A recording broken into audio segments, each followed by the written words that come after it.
Всем привет, друзья! Вы на канале Витим, и сегодня мы с вами отправляемся в путешествие по самой дружелюбной стране Ближнего Востока. Оман – это одна из самых удивительных стран, в которых я бывал в последнее время. В 2025 году в стране открыт безвизовый въезд для россиян, казахстанцев, белорусов и украинцев. А значит, у нас с вами есть возможность увидеть инопланетные ландшафты и, конечно же, погреться на жарких пляжах. Ну и не только.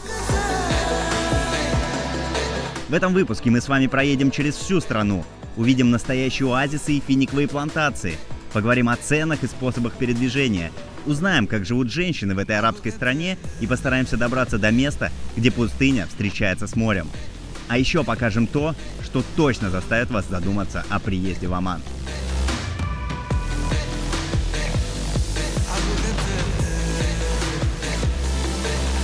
Готовы открыть для себя новую страну? Тогда погнали!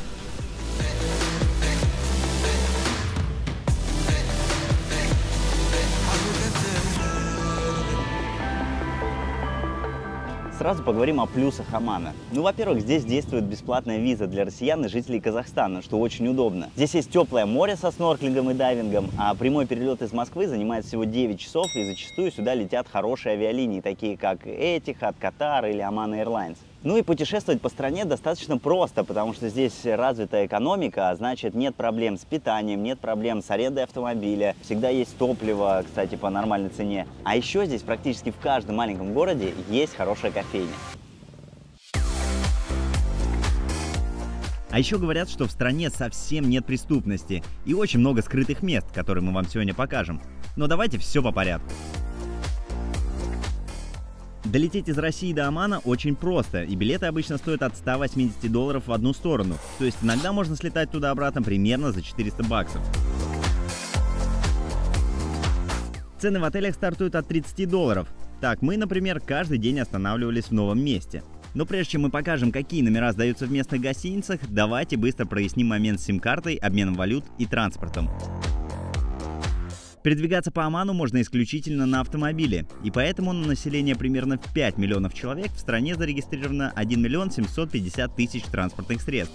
Так что для туристов прокат автомобиля – это такая же необходимость, как и сим-карта с обменом.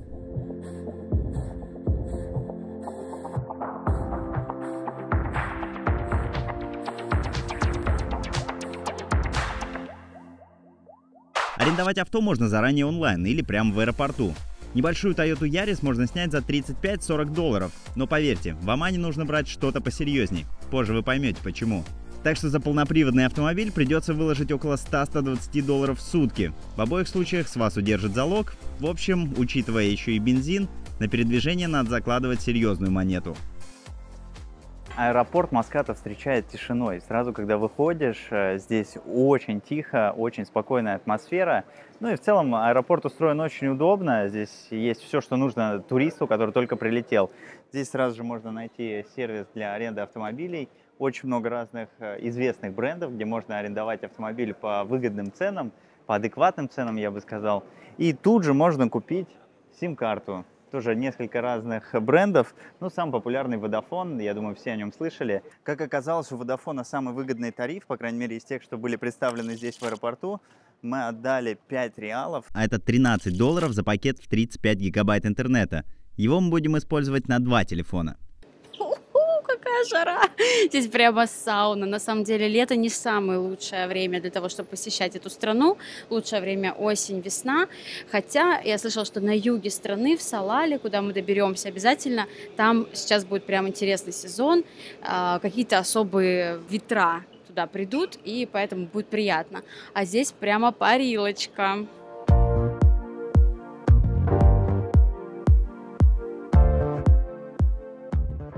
Чтобы позже не останавливаться на обзорах отелей, давайте мы быстро покажем, где нам удалось пожить во время нашего трипа по Оману. И мы заселились в наш первый отель в Маскате. Этот отель мы взяли всего лишь на одни сутки. Особо мы не парились, потому какой это будет номер. Нам нужно было просто, чтобы это было где-то в нормальном районе, рядом с центром и по адекватной цене, потому что мы все равно будем весь день гулять сейчас, весь вечер, и нам нужно здесь только поспать. Смотрите, нас встречает сейф, шкаф, и сразу первое ощущение, что здесь квадратных метров, ну, это к 60. Проходим дальше, здесь мы уже раскидали свои вещи. Достаточно приятная ванная комната, душ, все чистенькое, новенькое, платьишки есть, все, что нужно, есть. И даже вот там зубная щетка, вижу, есть мыло и гели для душа. А вот такая просторная комната, большая кровать king size, хорошее место для того, чтобы посидеть, почилить. И здесь еще есть такой столик красоты. Столик красоты нет, потому что здесь зеркало, и ты можешь прихорашиваться. Ты, Денис, можешь прихорашиваться. И телевизор. И много зарядок. В общем, хороший отель, называется Four Guys, стоит порядка $40 в сутки. Мне кажется, можно рекомендовать. На ресепшене был очень приятный, милый парень. Позже мы остановились вот в таком аутентичном отеле, созданном в национальном стиле. Очень таком восточном, очень персидском. В номере есть все необходимое. Есть небольшой шкаф, чайник, чай, чашки, чтобы сделать себе чаечек. Есть холодильник. Что меня удивило, этого обычно никогда не бывает в номерах. Есть ложки, вилки, даже ножик. И вот здесь вот они предусмотрели всякие тарелочки. Если вдруг вы там на базаре купили какие-то классные фрукты, вы можете себе все это порезать, положить на тарелку. И момент максимальной пользы — это зарядки. Зарядки в Омане не такие, как у нас. Здесь 3 такие дырочки. И одно из отверстий — это шторка безопасности, так назовем. Там вам нужно вставить какой-нибудь маленький ключик, палочку, что-нибудь типа ручки, и шторки раздвинутся, и вы сможете обычную нашу розетку, которая используется в России, да, с 2 зубчиками, засунуть. А еще интересный факт: в номерах в Омане, так как это мусульманская страна и здесь принято молиться мусульманам 5 раз в день, в каждом отеле есть какой-то значок, по-разному это выглядит, иногда на потолке. Здесь вот здесь приклеен значок, где находится Мекка, в какую сторону нужно сесть, чтобы молиться. А еще мы жили вот в такой гостинице за $40 и в таком номере за $30. Но самый красивый и стильный отель премиум-сегмента мы посетили в самом конце нашей поездки. И мы обязательно его вам покажем как полноценную локацию. А пока я добавлю, что Оман — это одна из немногих стран, где разрешен кемпинг буквально где угодно. И если вы знаете, где взять палатку и не боитесь ночевать под открытым небом, то можно нехило сэкономить на отелях. После стольких лет жизни в Азии и путешествий исключительно по азиатским странам, мы наконец-то сменили направление и попали в настоящую арабскую страну. И здесь я хочу вам признаться, у меня в жизни не было 3 вещей. На самом деле у меня больших вещей не было, но вот этих 3 вещей у меня точно не было. Я никогда не был в пустыне с ее дюнами, я никогда не купался в оазисах или в Ваде, и я никогда не ночевал в палатке. Вот в таких вот настоящих трушных палатках, тентах, где ты чувствуешь реальный дух путешествия. И в этой стране все эти 3 вещи мы решили объединить в одно путешествие, и мы попытаемся это сделать именно здесь. Но, насколько я знаю, это достаточно сложно устроить самостоятельно и даже немного опасно, потому что пустыня все-таки не шутки. Поэтому для этой цели мы взяли настоящего суперкрутого гида. Целых 2. Это Нух и Таня. 2 эксперта по Оману, которые помогли устроить для нас это путешествие. А ты не боялся переезжать? Вот, это же арабская страна здесь. Не боялась, что здесь будет как-то тяжело, там, женщине, что-то закрыто ходить? Там, вот эти традиции тебя не пугали? Нет, мусульманские традиции меня не пугали, потому что было время, когда я сама, в принципе, ходила в платке. Вот, да, я приняла ислам еще, когда жила в Украине. Поэтому, в принципе, меня это не пугало. И до этого полгода я жила в Ливане, то есть уже была знакома с восточной культурой, и муж у меня, в принципе, из Ливана, поэтому мне было совсем не страшно. То есть, и на данный момент мне очень комфортно здесь. Вот. То есть это для меня, я не могу сказать даже 2-й дом, это 1-й мой дом.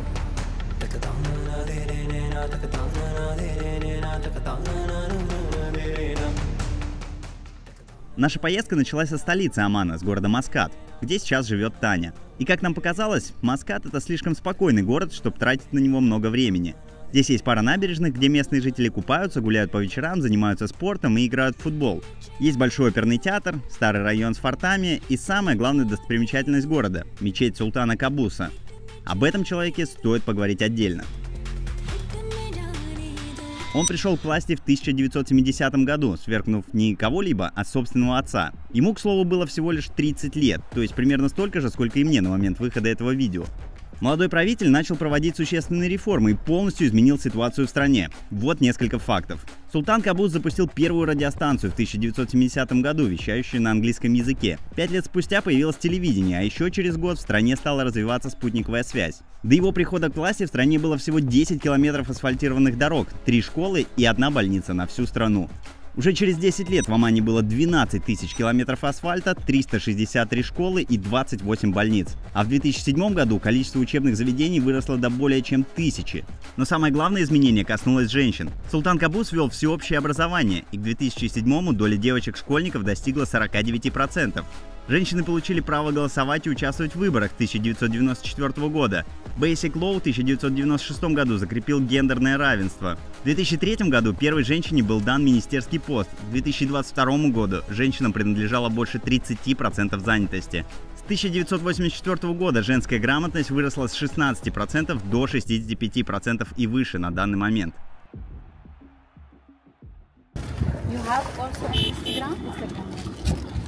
And you also drive? Yeah. By the car? Oh, you drive by yourself? Yeah. With the husband? No. No. أخاف ينزلوا هذا الفيديو ولا شيء. هذا يوتيوبر ترى. Yeah. عادي ما قلت شيء. And you working? You have work or you just?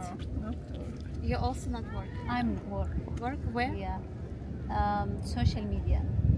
Oh, we are colleagues. We are colleagues. Yes. As far as I know, women cannot drive the car, something like this. Before, In the bus, yeah. Yeah?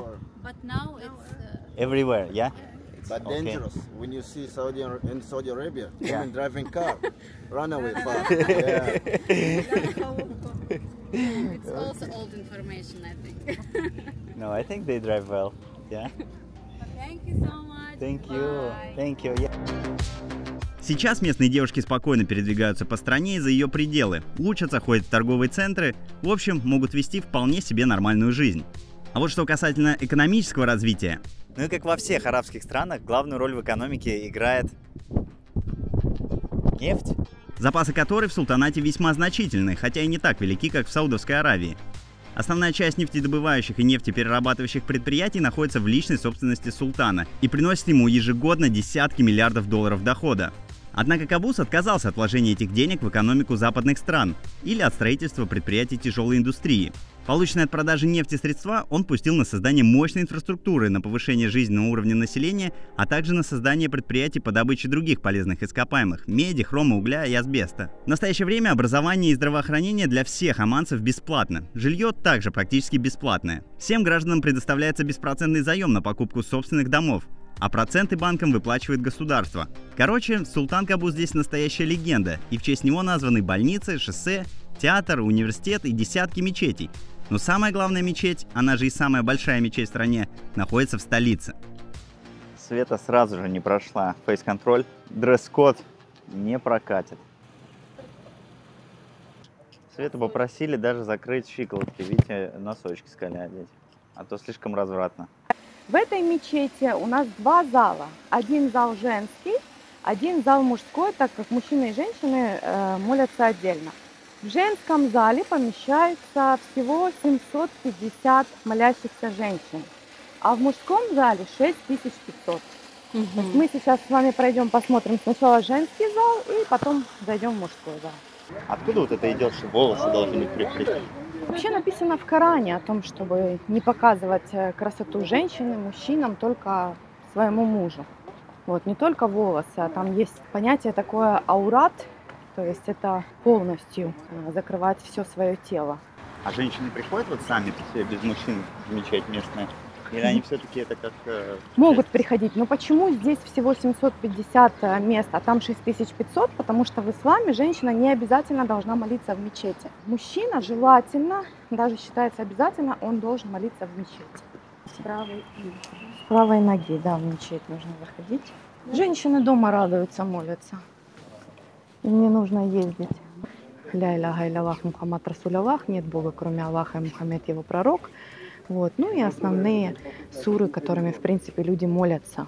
Они молятся именно стихами из Корана. Есть самая основная молитва, называется Аль-Фатиха, открывающая. Это первая молитва в Коране. То есть каждая молитва начинается с Аль-Фатихи. Любое даже дело у мусульман, они могут прочитать Аль-Фатиху, это как благословляющая первая. Вот. А остальные уже они выбирают на кто как хочет. О чем рассказывать?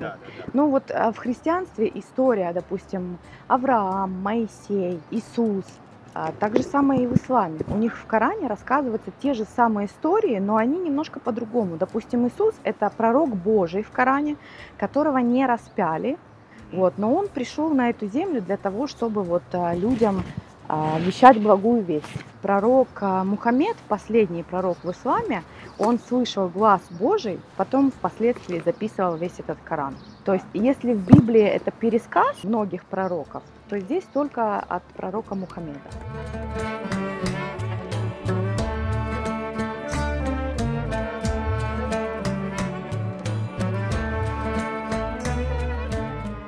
Нам очень повезло.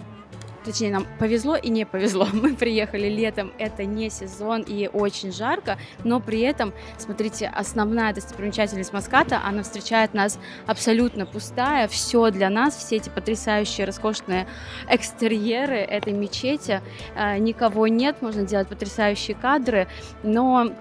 Опять же, знаете, мне кажется, основное слово этого выпуска про Оман будет спокойствие. Здесь так умиротворенно, так спокойно, так лаконично, что не хочется на самом деле бегать здесь как ужаленный, делать контент. Хочется красиво, благородно ходить и расхаживать по этому шикарному мрамору, привезенному откуда-то очень издалека.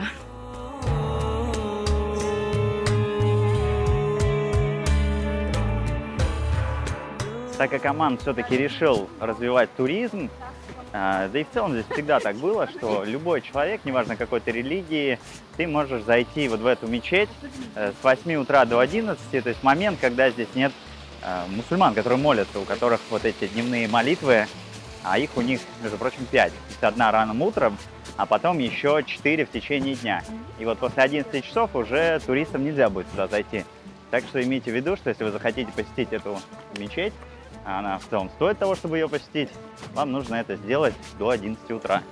Имейте в виду.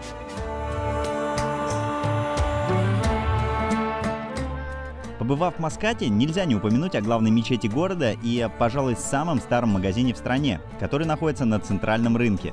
Сюда приезжали такие известные люди, как принц Гарри, Кейт Мосс, а сам султан Кабус подарил семье хозяина традиционный кинжал в знак уважения и дружбы. Рукоятка сделана из носорога, золота и серебра. Это подарок моего султана моему отцу. Отец мне подарил другой кинжал, я храню его дома. А этот кинжал был подарен моим султаном моему отцу. За что? Вы были друзьями? Не то чтобы друзьями. Она же рассказывала. Этот кинжал как семейная реликвия, как герб семьи. По нему сразу понятно, какие у него корни. Раньше в Омане все друг друга знали. Иногда воевали, но мой султан всех объединил. С тех пор Оман стал меняться в лучшую сторону. А мой магазин работает уже 176 лет. Сначала тут был мой дед, потом отец, а теперь я. Побывать в таком магазине – это как оказаться в лавке волшебника из детской сказки, у которого есть древние реликвии из прошлой эры, загадочные символы и талисманы. Нам даже достались пара монет на удачу, скорее всего, из какого-нибудь пиратского сундука. А удача в этой поездке – это то, что нам не помешает, ведь мы решили посетить те места, куда даже такие проводники, как Нух и Таня, отправятся впервые. За что спасибо? Я ничего не сделал. И так как мы планируем ночевать не только в отелях, но и в палатках, мы заедем в супермаркет, купим все необходимое и быстро посмотрим, какие продукты есть у оманцев. Перед большим путешествием, конечно же, надо закупиться, поэтому мы приехали в местный супермаркет. Сейчас посмотрим, что здесь вообще продают, какие есть продукты. Девчонки, когда идете в супермаркет, обязательно нужно быть закрытыми. Свете пришлось опять облачиться в наряд, а парням нормально можно в шортиках. Здесь есть все, вот все товары, которые есть у нас в России, все товары, которые есть в Европе и все товары, которые есть в Америке. Вот, по-моему, здесь это все смешалось. Ценничек немножко повыше, чем даже в Москве или в Питере. Но зато все есть. И неудивительно, здесь средняя зарплата у людей, просто у работяг, это где-то $1500. Это, конечно, недостаточно для того, чтобы здесь нормально жить, но цена в магазине относительно средней заработной платы вполне себе соизмерима.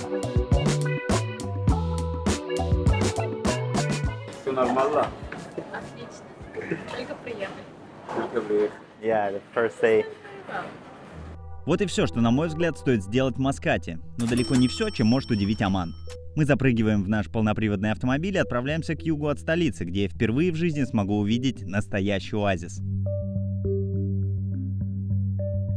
Мы двигаемся вдоль моря, а с другой стороны видим каменистую пустыню с редкими горами и полусухими растениями. Когда оказываешься в таком месте впервые, начинаешь залипать в окно на не меняющуюся картинку и сразу задумываешься, как же здесь живут люди.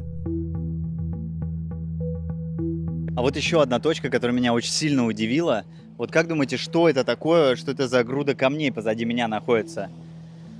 Не знаю, вот я бы вообще не догадался, но это на самом деле кладбище. Представляете? То есть просто вот человека похоронили и положили небольшой камушек. Все, больше ничего нет, никаких плит, никаких оград, никаких там памятников. Просто маленький камень. И даже любимого султана, которого любит вся страна, все почитают, похоронили именно так. То есть никакой гробницы, никакой усыпальницы, не знаю, там, монастырь никакой не установили. Просто маленький камушек, вот даже для таких уважаемых людей.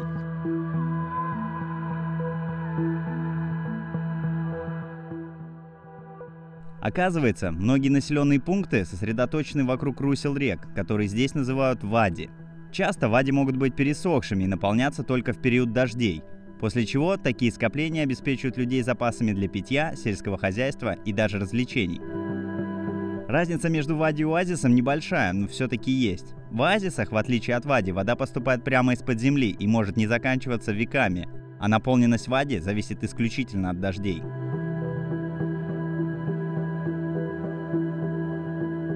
Но знаете, для неискушенных путешественников, как мы, такой цвет воды и растительности вокруг, в сочетании с шумом цикад и водопада, вполне сойдет как альтернатива оазису.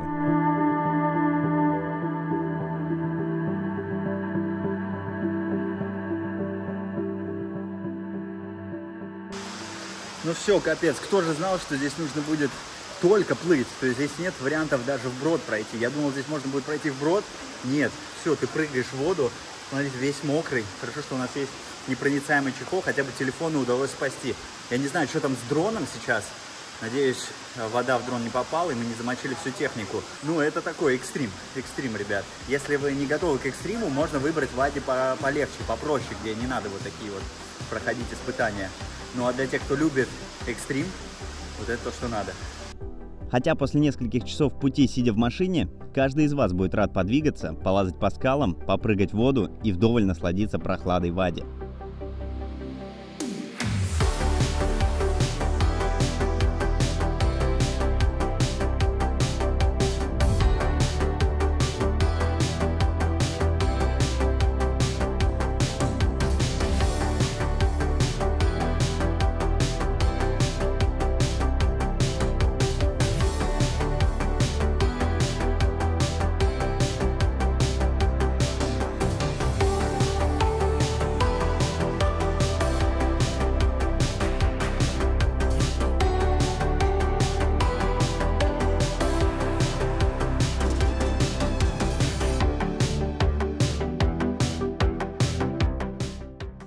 Ребят, несколько прыжков, и мы просто оказываемся в каких-то райских местах.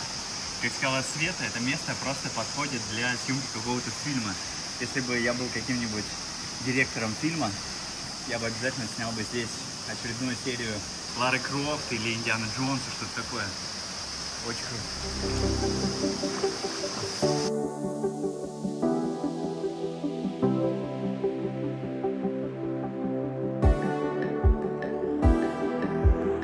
Дорога к Вади Шаб сразу же показала, почему арендовать седан в Омане – это ошибка.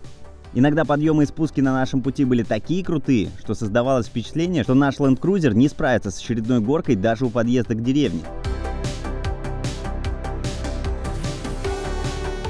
Несмотря на труднодоступные участки, здесь спокойно живут люди. Взрослые занимаются сельским хозяйством, выращиванием фиников, а местные дети купаются в Вади, а по вечерам играют в футбол. В Омане вообще все фанатеют от этой игры. Особенную популярность этот вид спорта набрал, когда в соседнюю страну приехала самая большая звезда современного спорта. Салам алейкум. What is your name? My name is Imun. Imun. Ayman. Iman. Do you like football? Yes. Who is your favorite footballer? Let me guess. Cristiano Ronaldo. Yes, number 7. Okay. You look like Cristiano Ronaldo. Thank you. Woo! После короткого интервью с восходящей звездой арабского футбола мы переместились в город Сур. И это место когда-то было центральным портом страны, но после открытия Суэцкого канала город постепенно пришел в упадок. И сейчас это довольно большое рыбацкое поселение, почти в 100 тысяч человек. Туристы едут сюда, чтобы увидеть традиционные оманские корабли Тхоу, поесть морепродуктов, искупаться на местных пляжах, на одном из которых можно увидеть гигантских черепах. Но самое красивое – это закаты в сочетании с морем, маяком, местными постройками и горами на фоне.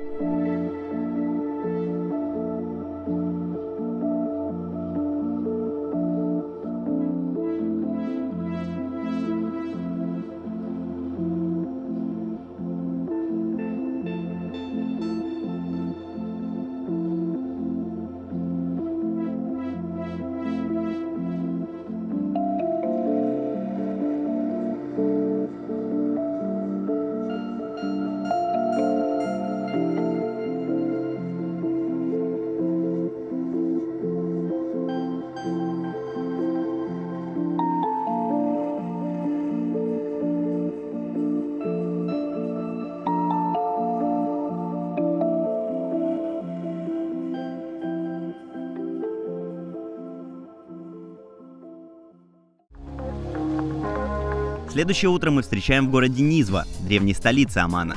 Низва знаменита своей старинной крепостью-фортом, большим рынком, где продаются пряности, серебро и изделия из кожи. А по пятницам здесь раскрывается огромный козлиный маркет, где можно купить себе даже козу. К сожалению, увидеть, как уже сотни лет здесь продают четвероногих друзей, нам не удалось. Говорят, размер аукциона впечатляет, особенно в период завершения Рамадана. Но зато мы попали в роскошный магазин фиников.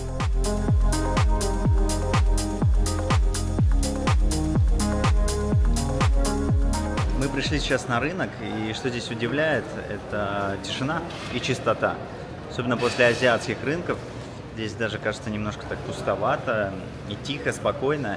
И нам сказали, что так даже в пятницу, в самые оживленные дни, даже когда здесь много людей, здесь всегда все такое тихо и спокойно. Если уж на рынках спокойно, то я не думаю, что можно ожидать где-то шум в других местах.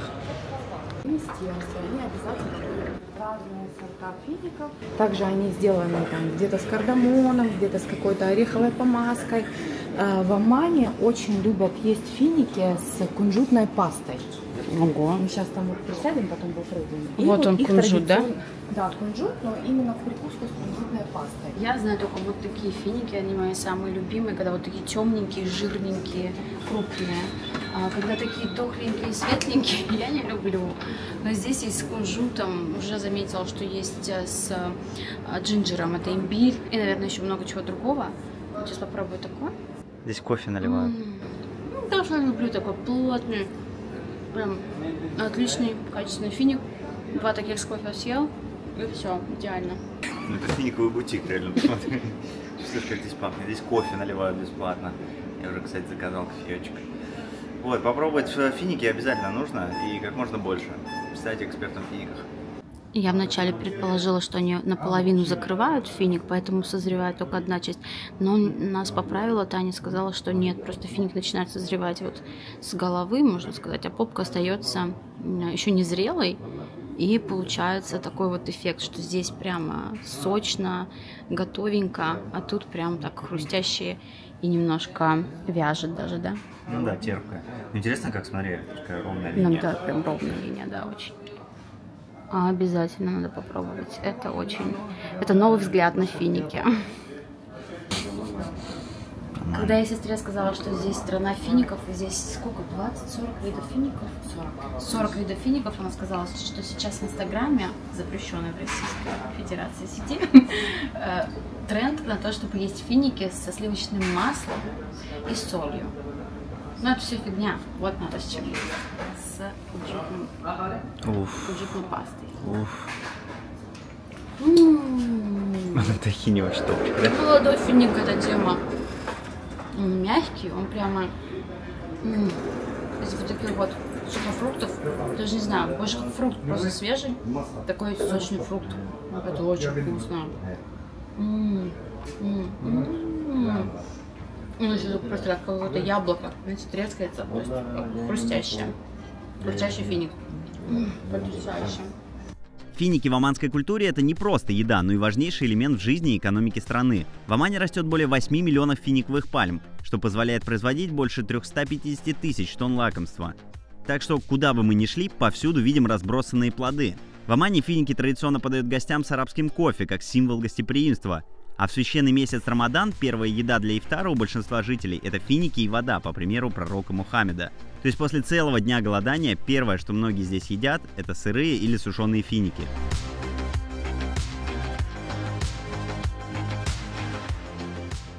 Мы не могли не удержаться и не взять немножко фиников, потому что такого разнообразия фиников я, конечно, нигде не видел. И особенно впечатлили вот эти полузрелые, недозрелые напополам финики. Я думаю, каждый из вас ел обычные финики, ими вас не удивишь. Но вот эти вот, которые наполовину созрели, такие можно найти только 1 месяц в году. Вот в таких странах, где они растут, как, например, Оман. Мне нравится посещать рынки в разных странах, так как там люди охотнее всего идут на контакт, и в попытке что-то продать могут рассказать подробности о производстве, приготовлении, а иногда и чуть больше. Тростник. Yeah, тростник, yeah. Same this one, we use this sugar. No sugar? No. Just dates? Yeah. The sweetness only from dates? Yeah, the sweet one. And тростниковый. Ну ладно, времени у нас не так много, нам еще нужно преодолеть 100 километров до одной из ключевых точек нашей поездки.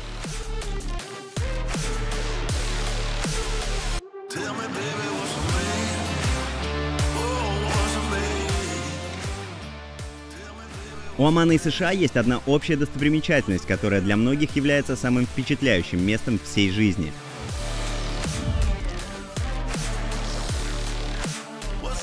Я говорю о Гранд-Каньоне. И пускай американский вариант сильно больше по протяженности, ширине и возрасту, глубина каньона Джабаль-Шамс в Омане вполне соизмерима с Гранд-Каньоном в США.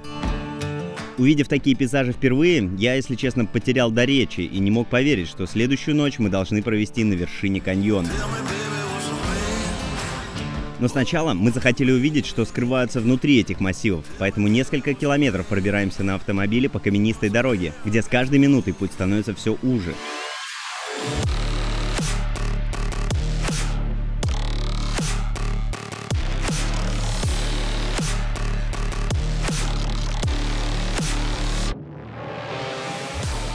Вот о чем я вам говорил, ребят. Мы сейчас находимся в абсолютно нетуристических местах. Едем просто внутри Гранд-Каньона. Здесь абсолютно непроходимы какие-то места, и я бы точно не рискнул сюда ехать на своем автомобиле.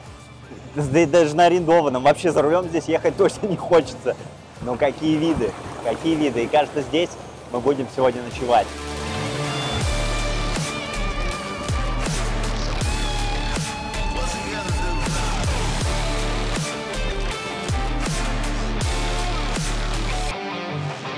В конце ущелья нам нужно оставить автомобиль и двигаться пешком по тропе, которую когда-то проложили лучшие скалолазы и путеводители этих мест.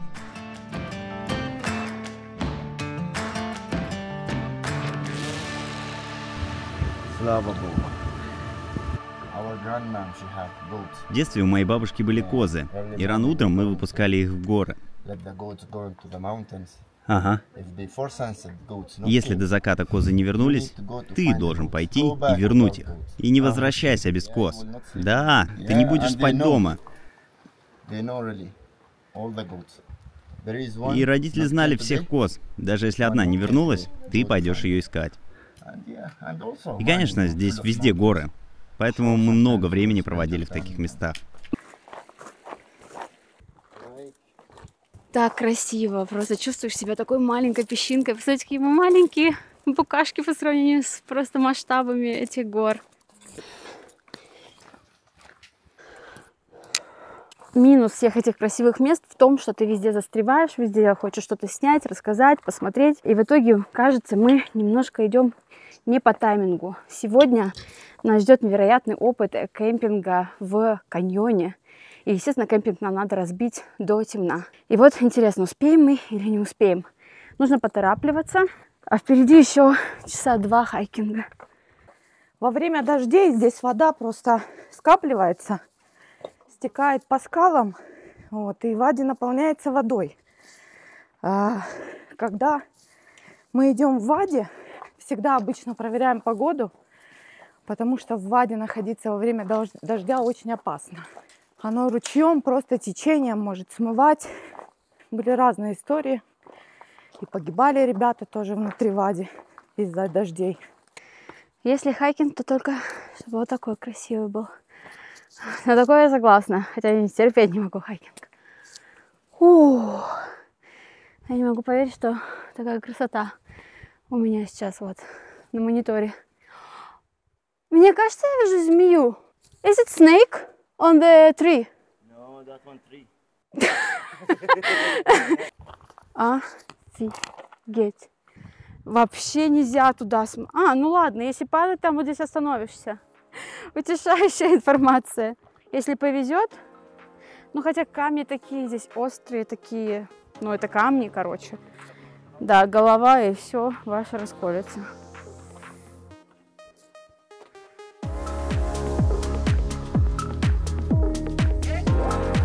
Не хочется никого испугать или отговорить от подобных опытов, но такая дорога и такой тип путешествий требует от людей хотя бы минимальной физической подготовки. Я знаю, что практически каждый наш зритель задумывается или уже занимается своим здоровьем и состоянием, а отпуск предпочитает проводить активно и разнообразно. Именно с такими людьми мы вместе путешествуем по Шри-Ланке и Вьетнаму, так что приглашаем вас всех в наше сообщество в соцсетях. В телеграм-канале есть описание туров, полезных гайдов и планов путешествий. Мы будем рады пообщаться с вами по ссылке в описании, так что присоединяйтесь, чтобы вместе мы могли посещать такие интересные локации по всему миру.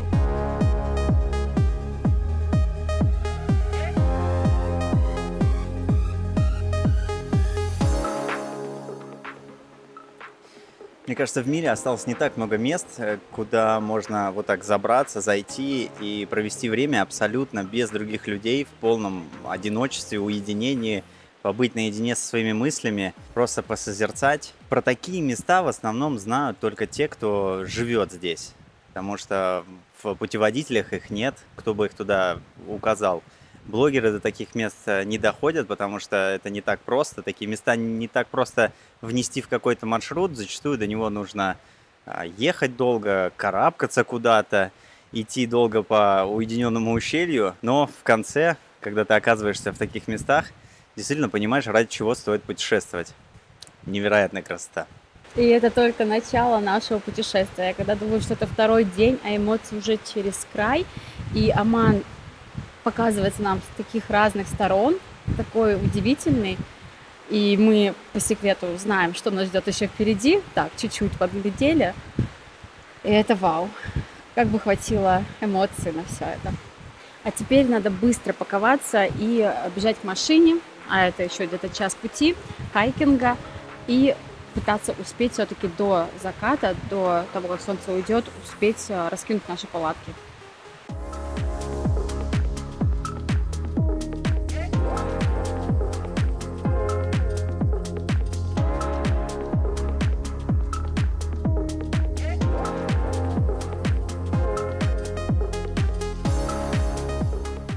Уже смеркается. Шансов у нас мало добраться и сделать кемпинг до заката. Но мы дошли до машины.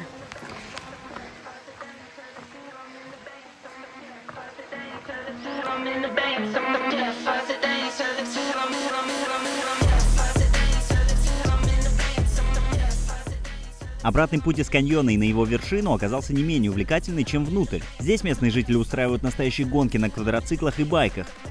Мы, конечно же, попытались их догнать, но, как видите, шансов даже поравняться с ними у нас нет. Как, собственно, и доехать до вершины каньона, до заката.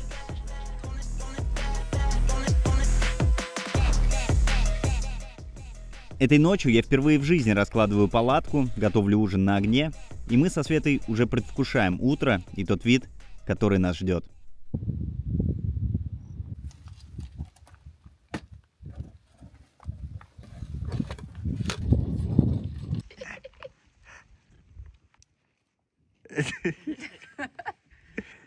Where are you going, man?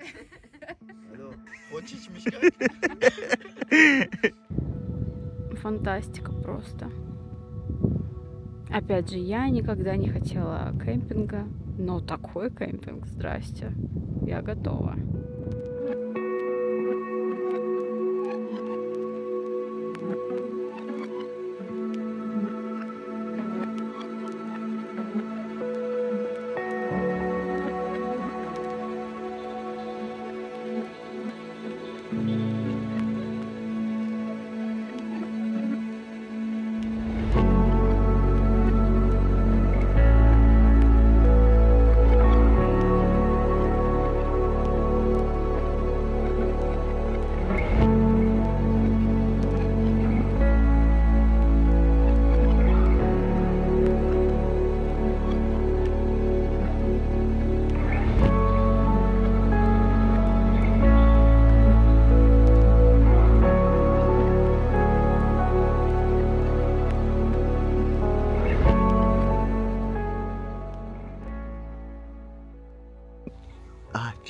Офигеть, какие виды. Это моя первая ночь в палатке, и проснуться просто в Гранд Каньоне, ну это реально выглядит как в американском кино, только еще круче, потому что именно здесь мы провели целую ночь и встретили просто незабываемый рассвет.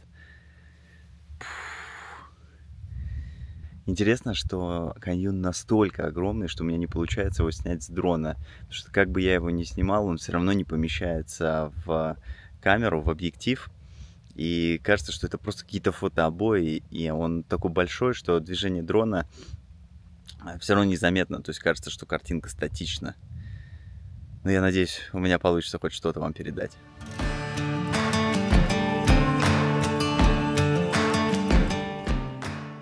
Регион Джебель-Шамс сложен в основном из доломита, известняка и других осадочных пород. Эти породы отложились сотни миллионов лет назад, когда этот участок был дном Древнего океана. В течение последних 30-40 миллионов лет Аравийская плита начала подниматься и сталкиваться с Иранской плитой. Это вызвало подъем всей горной системы, а в процессе подъема породы растрескивались и становились уязвимыми к эрозии. Несмотря на то, что сейчас в регионе пустынный климат, в древности здесь текли мощные временные водные потоки, те самые вади, которые иногда образуются сейчас. Эти потоки размывали и углубляли трещины, превращая их в ущелья. В течение миллионов лет вода вымывала гигантскую расщелину, будущий Вади-Гуль.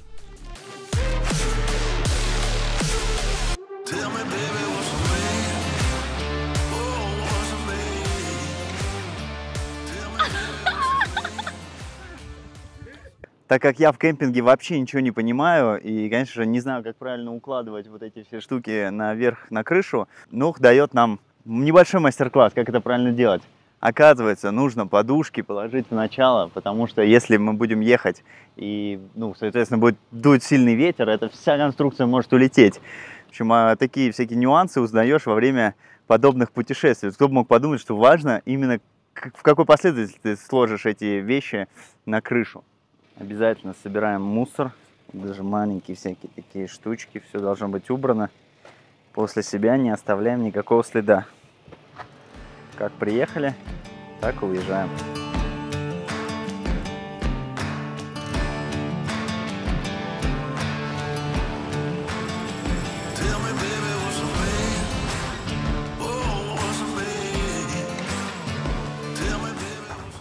Туризм в этой стране только начал развиваться, и мы заехали просто в потрясающую кофейню.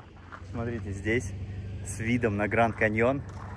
Мы купили вот кофеечек, и тут же к нам вышел хозяин этой кофейни и говорит: слушайте, ребят, сделайте мне красивых кадров, красивый контент на дрон. Ну как мы могли отказать?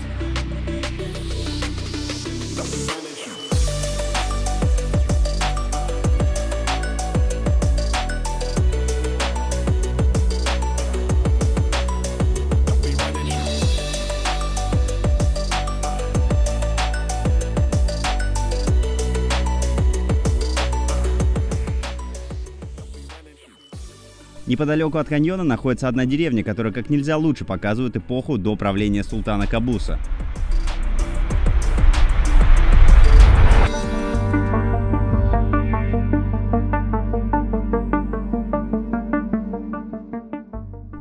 Это деревня Аль-Хамра, или деревня призраков. Люди покинули свои дома около 30 лет назад, и сегодня Джазира Аль-Хамра привлекает путешественников таинственной и немного жутковатой атмосферой. Жители соседнего города считают, что под крышами покинутых строений обитают духи предков, поэтому советуют брать с собой мусульманский оберег – голубой глаз.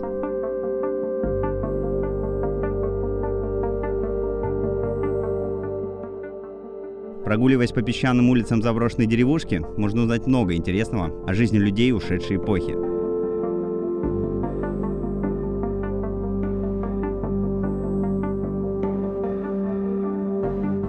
Эти все окошки маленькие, они для того, чтобы внутри была прохлада. Вот этот жар 40-градусный, который сейчас стоит, чтобы он не проникал внутрь.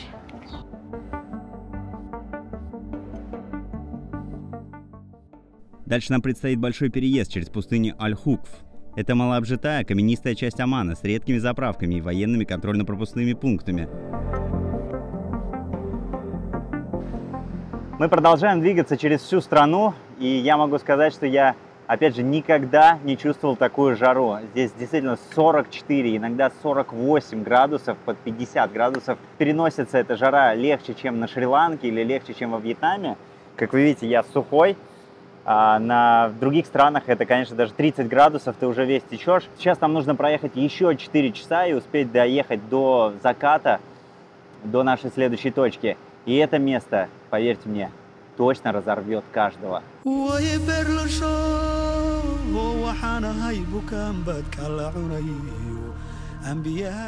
Нам предстоит самый большой переезд через пустыню Аль-Хукф. Это малообжитая каменистая часть Омана с редкими заправками и военными контрольно-пропускными пунктами. И во время нашего 8-часового переезда хочется рассказать еще об одной удивительной части Омана.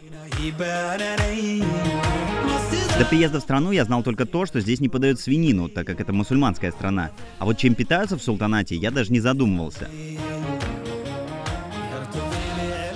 За 2 недели в Омане мы практически каждый день ели мясо. И больше всего мне запомнилось самое популярное блюдо, которое называется шува.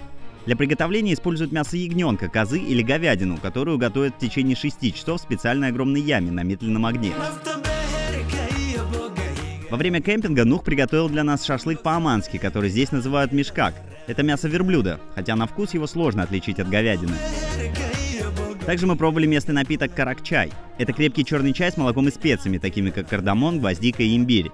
Он часто подается в уличных кафе и домах, как утренний напиток или перекус. По вкусу он сильно напоминает чай масала из-за обилия специй и сахара. Сладенько, вкусненько, со специями, прямо очень классный чай. В путешествиях надо забыть про сахар, точнее, он про вас не забудет.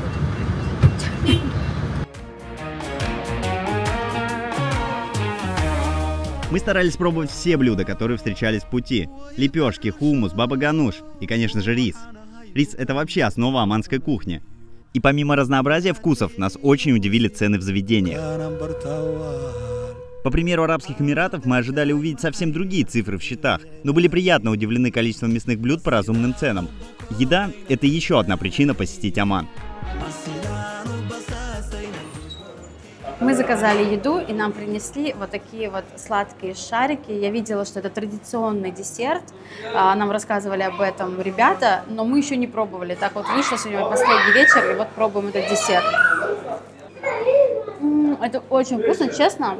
Я обожаю такие штуки. Это похоже на пышку, питерскую пышку, только не такая она мягкая и воздушная. Она более твердая и хрустящая. То есть вот эта оболочка, например, мало того, что во фритюре, она еще карамелизированная. И не знаю, почему-то она такая, видите, желтая внутри пышка. Пышка обычно же не желтая, а белая. В общем, это очень вкусно. Естся как семечки. Большая опасность. А вместо чая привычного, сладенького, нам принесли бульон ягненка. Очень удивительный выбор в сочетании с такими сладкими помпончиками. Видимо, может быть, традиция такая в Салале. В оманских ресторанах принято сажать семей отдельно от всех остальных. То есть у них есть вот такие вот маленькие кабинки-домики, куда они всей семьей садятся на пол, как в Узбекистане или Таджикистане.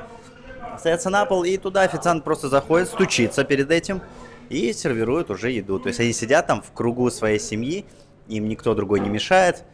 Вот такие вот отдельные кабинки. А нас посадили за обычные столики. Мы непривередливые, можем посидеть и за обычным столиком. All right.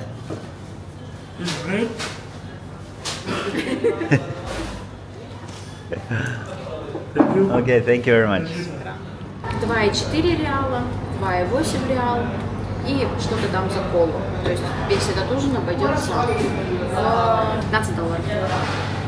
Когда перемещаешься здесь между городами, повсюду можно увидеть вот такие маленькие забегаловки, где действительно можно найти хороший кофе, вкусную еду, сэндвичи, ну что-то перекусить. В общем, в целом проблем с едой в Омане нет. И здесь такой интересный способ обслуживания.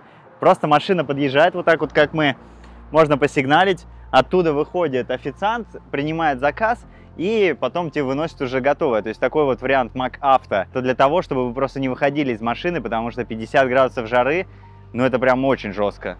Все, ребята уезжают без меня, пока я тут разглагольствую. Ладно, допиваем свой кофе и едем.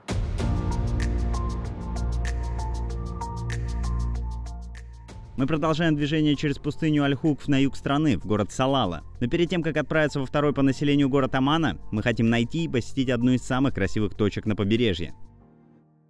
Это место называется Sugar Dunes, и нам буквально нужно будет воспользоваться картой, так как Google навигатор отказывается прокладывать маршрут до нужной точки. Мы уже проехали больше 400 километров по практически полностью безжизненным пейзажам. Воздух вокруг настолько нагрет, что горизонт буквально плавится на глазах.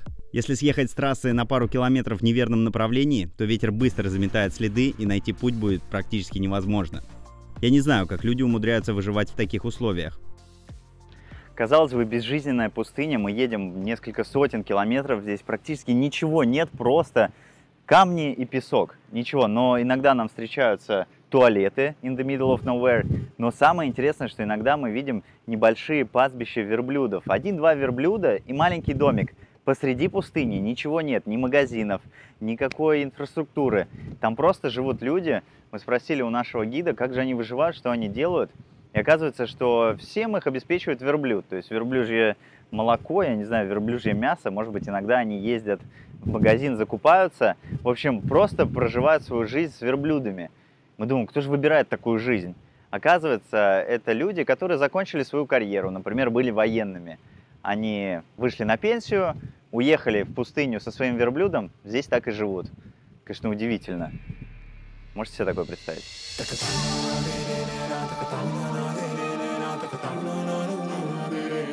Времени все меньше, а мы так и не можем найти нужную дорогу, поэтому решаем поехать прямо по берегу вдоль моря.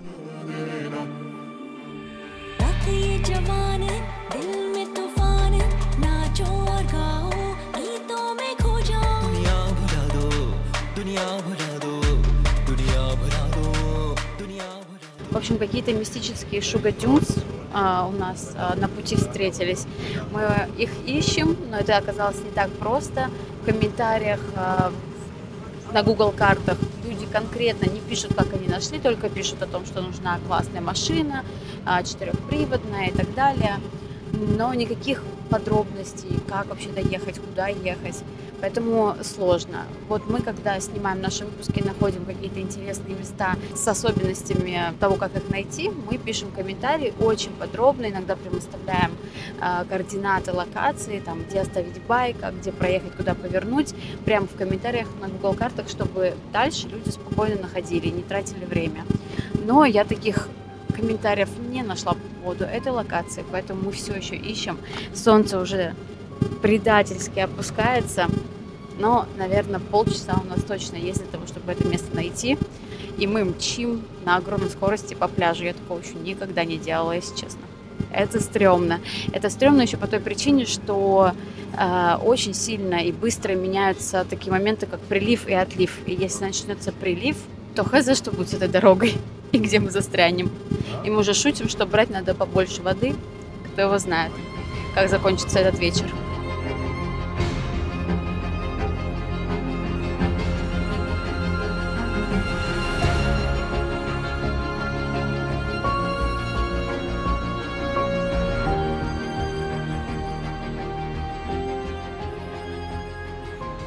Итак, у нас на сегодня было две локации основные. Первая — это пещера, и вторая — это знаменитые белые барханы, так называемые Sugar Dunes. Это одна из самых красивых точек вообще во всем Омане. И мы, к сожалению, задержались в некоторых местах, как это всегда бывает. И у нас осталось очень мало времени на поиск дороги. Так что не знаю, успеем ли мы до заката, хотя будет очень-очень обидно, если мы все-таки туда не попадем. Мы постараемся сейчас подъехать к максимально близкой точке, взять дрон, и я попробую до них долететь. Желайте удачи. Еще и такой ветер, как вы видите, все шатает. Не знаю, то есть придется рискнуть нашим дроном. Загружаемся? Мы были здесь, возле этой пещеры. И местный житель сказал ехать вот сюда, по пляжу, и заезжать по бездорожью на скалу. Там будут дюны. Здесь, за вот той горой. Что думаешь, сможем хотя бы подъехать к этой горе? Докуда? До горы, просто поближе к горе. Ты предлагаешь ехать туда, по пляжу? Да, или как? В объезд? Нам надо ехать по пляжу, у нас совсем нету времени. Давай попробуем.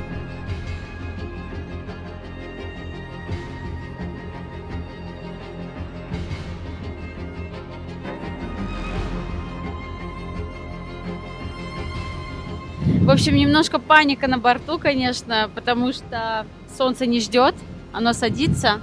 Вот эти мистические Sugar Dunes не поддаются нам никак. Денис сейчас запустит дрон, и, возможно, с дрона мы увидим Sugar Dunes. Но, возможно, мы не сможем на них побывать и побегать, как я мечтала. Я мечтала сделать видео, что я бегу по этим хребтам, и сквозь мои пальцы просто сыпется песок. Такое видео я думала сделать. Может быть, в другой раз.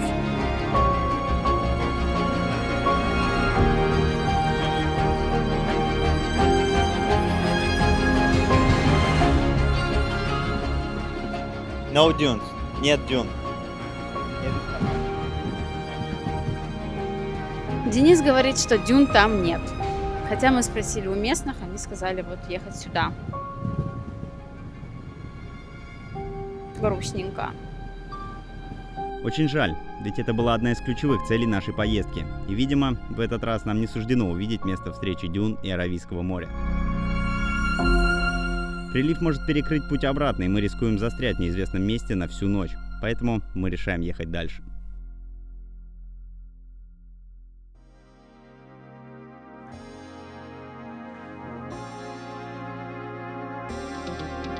Машина у нас, конечно, выглядит теперь очень живописно. Путешествие по Оману — это сурово. Пустыни, соль, вода, и вот результат. Мы даже какую-то по дороге увидели веревку, и на всякий случай ее взяли. Вдруг, думаем, окажемся в какой-нибудь стрёмной ситуации. Теперь путешествуем еще и с этой веревкой. В общем, сейчас план найти, где что-нибудь перекусить быстро, потому что у нас опять очень долгий переезд, и помыть машину как-то, а то как-то не очень, потому что этот песок, он везде. Что еще удивляет, что везде, даже в маленьких городах, где-то посреди пустыни, где вообще очень мало населения, все равно работают трудовые мигранты, в основном из Индии, Пакистана. То есть им как будто бы не важно, куда ехать, главное в Оман, там более богатые страны, и не важно в какой город, даже вот так вот посреди пустыни работать где-то на мойке, им нормально. Ну, вообще в целом любой труд важен, и без таких людей мы бы остались с грязной машиной, да и вообще, я не знаю, как бы мы существовали, если бы все сейчас айтишниками стали.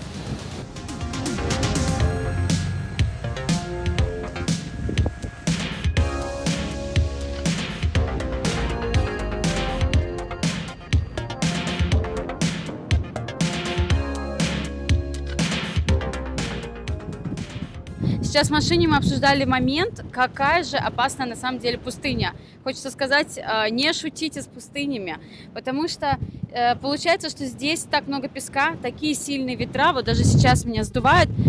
Здесь, конечно, мы не на барханах, но если вы, допустим, где-то поехали, немножко заблудились и попали в какие-то зыбучие пески, то если вы остановитесь хотя бы на несколько минут, машину просто через пару минут накроют песком так, что вы больше, вас никто не найдет. Дополню рассказ Светы про пустыню Омана. Это не просто пустыня в классическом представлении. Здесь не просто песок, здесь также есть глина. И эта глина содержит влагу. То есть вы на поверхности, вы не видите, вам кажется, что это сплошная дорога, поэтому можно ехать по ней без проблем. И еще проблема в том, что навигация здесь тоже отсутствует. И Google карты показывают, что, возможно, здесь есть дорога, и есть какая-то возможность сократить свой путь, поэтому люди по незнанию заезжают в такие места и застревают вот в этих зыбучих песках. То есть песок смешивается с глиной, и если только вы заглушили мотор, остановились, машину начинает засасывать. Достать такую машину практически невозможно, да и кто будет ее доставать? В радиусе 100 километров может не оказаться никого. Иногда невозможно поверить вообще, в каких условиях живут люди. Мы едем по пустыне и видим уже несколько вот таких вот заброшенных деревень. Но они только с виду заброшенные, на самом деле. Вот в таких вот ветхих домах реально живут люди. В основном здесь живут тоже трудовые мигранты, которые приехали на работу и уехали в пустыню, чтобы их не нашли, в поисках хоть какой-то работы. Здесь, скорее всего, они занимаются помощью по сельскому хозяйству, либо рыболовным каким-то промыслом, потому что море здесь тоже относительно недалеко. Но выглядит все это, честно говоря, как в фильме про апокалипсис, когда уже люди израсходовали все ресурсы и остается жить только вот в таких картонных постройках. Просто жесть. Вот видите, здесь вот одно здание, скорее всего, какое-то промысловое, может быть, здесь фасуют рыбу, я не знаю, но что-то, наверное, здесь происходит более-менее нормально, потому что даже кондиционеры висят, и рядом вот эти дома для трудовых мигрантов. При этом здесь у них, видите, даже есть какие-то магазины, здесь вижу тейлори, наверное, можно пошить одежду какую-то. В общем, вот такой вот город посреди пустыни, и таких городов мы уже проехали несколько десятков.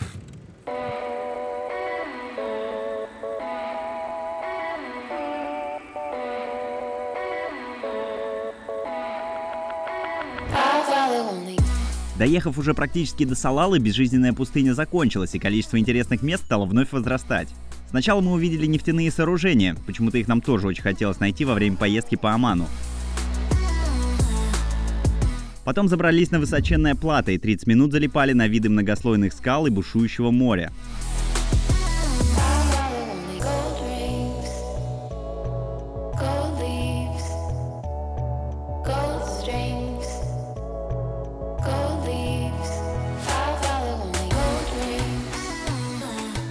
Позже потратили еще немного времени на прогулку по краю каньона.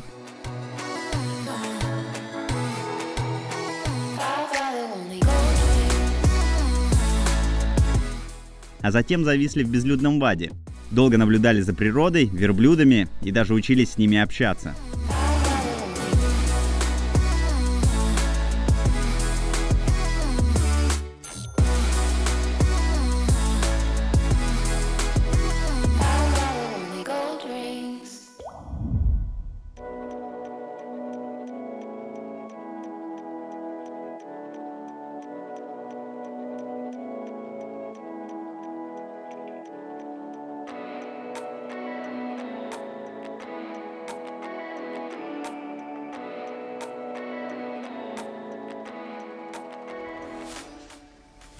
For camels.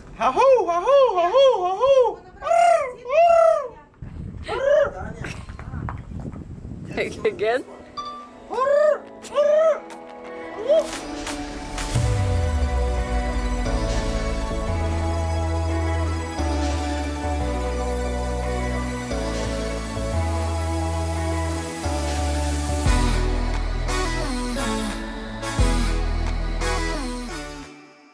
Чем ближе мы подъезжаем к Салале, тем хуже становится видимость.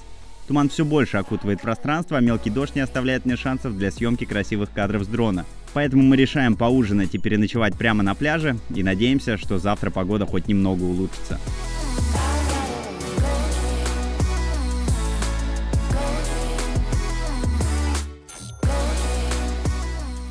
Говоря о погоде, такая ситуация на юге Омана была для нас вполне ожидаема, ведь в июне в этот регион приходит местная осень. Ее тут называют хариф. И если в наших с вами городах, да и во всех азиатских странах дождливая погода — это не сезон, то в Омане хариф — это настоящее спасение. Люди с удовольствием гуляют, выезжают на природу, занимаются хайкингом и купаются в водоемах, а природа в этот период расцветает. Склоны гор зеленеют, а со скал начинают стекать водопады.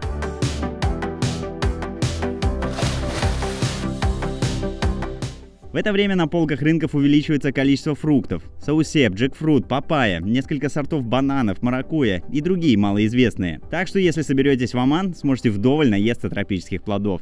Смотрите, как необычно выглядит кактус. Запах интересный, такой немножко как тыква, то есть не супер сладкий, но как бы такой ощутимый. Загадываю желание. Я всегда загадываю желание, когда я пробую что-то новое. Похоже, как будто бы ты ешь что-то, какое-то растение. Наверное, чуть-чуть похоже по консистенции на гуаву, потому что семечки такие же твердые. Но моментально это все тает во рту, и все, и превращается в сок. Знаешь, оно как будто бы заморозка, вот, ну как мороженое. Короче, очень вкусно. Похоже ни на что. Похоже на кактус. Мне нравится. Я бы еще попробовала в другой раз. Мы поначалу расстроились из дождя накануне дня рождения Светы, но позже подхватили общее настроение местных и тоже решили наслаждаться нашими последними днями в Омане. На утро мы уже не сильно переживали из-за погоды, в тумане пляж заиграл другими красками.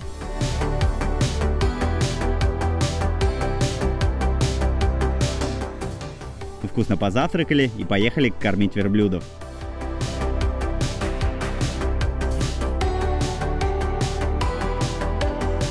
Идет прямо на меня. А, он плюнул! Она плюнула на меня! Она плюнула на меня! Верблюды в Омане — это не просто развлечение, их очень-очень на самом деле много. И мы как раз в регионе, в Салале, где очень много верблюдов, самая большая концентрация, это большой бизнес.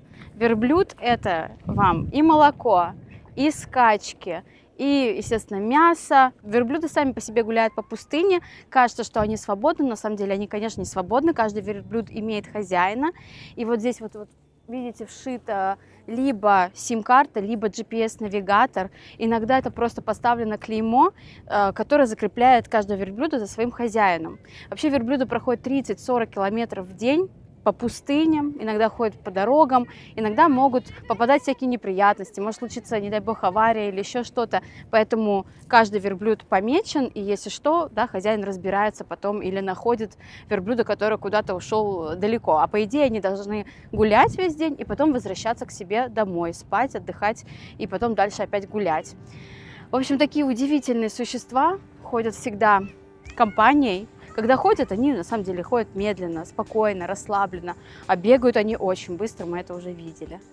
Спортивные верблюды, которые используются для скачек, ну, они как настоящие спортсмены, они живут иногда в кемпах, где их специально кормят, обучают. Мы видели вот эти ипподромы, где бегают верблюды, они гигантские, мне кажется, раз в 10 больше таких обычных лошадиных ипподромов. То еще они плюются, но пока мне повезло, пока я ему нравлюсь. Салала — это второй по величине город в стране с населением почти в 200 тысяч человек, но мне показалось, что он словно живее, чем столица Маскат. Возможно, именно погода внесла вклад, и все люди повыходили из своих домов, а может быть, сказывается отличие южан и людей в северной части. В Салале проживает много людей, переехавших из нынешней территории Пакистана, Танзании, Кении и Йемена. Оман не всегда был тихой и дружелюбной страной. В прошлом султанат завоевывал и занимал более обширные территории, в частности, остров Сокотра и африканский остров Занзибар. Там некоторое время даже находилась столица Омана. Именно из-за этого в Салале можно увидеть микс народов и культуры, а еще послушать разные диалекты, например, язык шехри, который отличается от арабского, но часто используется среди народа джабали. Их предки жили на этих территориях задолго до исламизации, поэтому их смело можно назвать древнейшим народом Омана. Архитектура Салала не отличается от других городов, но здесь мы увидели несколько одинаковых районов, построенных как под копирку. Вообще в Омане нет больших высоток, и все дома небольшие. Говорят, что даже есть закон, который запрещает строить дома выше 8 этажей. Сейчас вроде дело немножко меняется, и уже допустимо до 15 этажей, но все равно в целом Оман, он небольшой, и люди обычно живут на своих виллах. Все эти виллы разные, но есть вот такой тип вилл, видите, они одинаковые, абсолютно одного дизайна. Эти виллы делаются для того, чтобы раздавать малоимущим. То есть если какой-то оманец коренной не может позволить себе построить дом, купить нормальное жилье, он все равно получает от правительства вот такой вот домик на семью. Ну, либо какую-то небольшую квартирку в таком домике. То есть в любом случае Оман обеспечивает всех своих жителей жильем. Вот такая вот забота о своих гражданах. Чтобы у вас не сложилось впечатление об Омане как о стране только с бюджетными отелями и кемпингами, на последний день мы поедем в отель Алила, где отпразднуем день рождения Светы. Для этого нам снова нужно уехать из Салалы немного севернее, в местечко под названием Мирбат. По сути, там должен состояться тихий и спокойный финал нашей поездки, но, кажется, талисман, подаренный в первый день, сработал, и прямо у подъезда к Мирбату мы заметили это.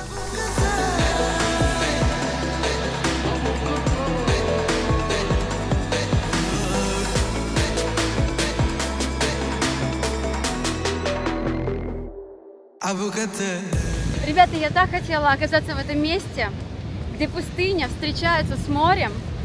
И мы уже потеряли всякую надежду, потому что ребята просто уже везли нас в наш отель, где мы отдохнем последний день. И по пути мы видим это.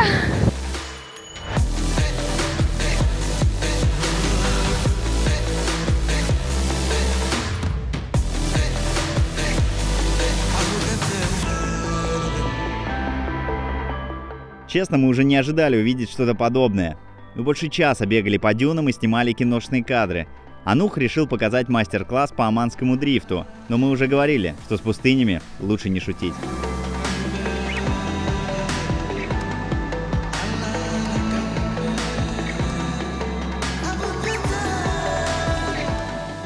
Ребят, мы застряли в настоящей пустыне. Я даже не знаю, что теперь с этим делать. Наш гид пытается откопать машину, но застряли мы капитально. Короче, походу мы здесь надолго.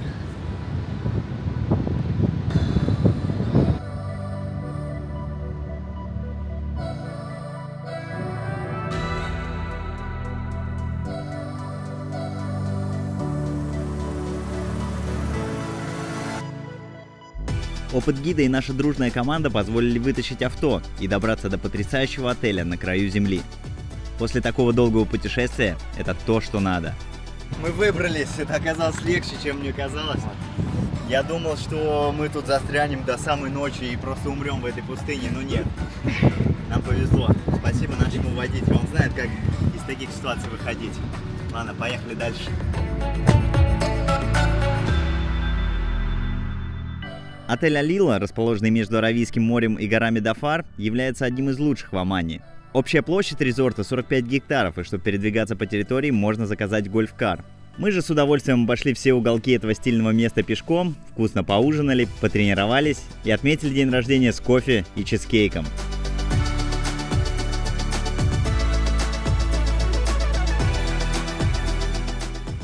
В это время даже дождь прекратился, и мы смогли искупаться в бассейне, прежде чем перебраться поближе к аэропорту.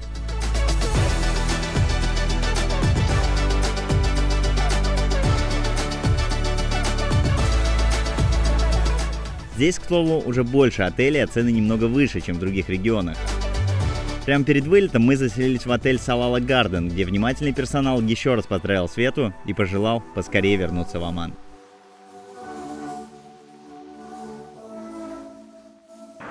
Для меня эта страна невероятной, насыщенной природой и очень киношной картинки. К своему удивлению, я обнаружила, что никакое известное кино здесь не снималось до сих пор. А для меня Оман — это настоящее открытие. Несмотря на своих богатых соседей, таких как Арабские Эмираты или Саудовская Аравия, здесь нет такой помпезности, здесь нет высотных зданий, но при этом здесь есть просто невероятная природа, которую можно открывать. Здесь нужно путешествовать. Эта страна идеально подходит для такого отдыха, как его провели мы, когда ты едешь и спишь в палатках, когда ты занимаешься хайкингом. Здесь это максимально безопасно, удобно, комфортно. И те рассветы, которые мы здесь встречали, пожалуй, претендуют на самые лучшие рассветы в нашей жизни. Спасибо, что досмотрели это видео до конца. Это очень помогает нашему каналу. Ставьте лайки, оставляйте свои комментарии, подписывайтесь на наш канал. И самое главное, будьте смелее. путешествуйте.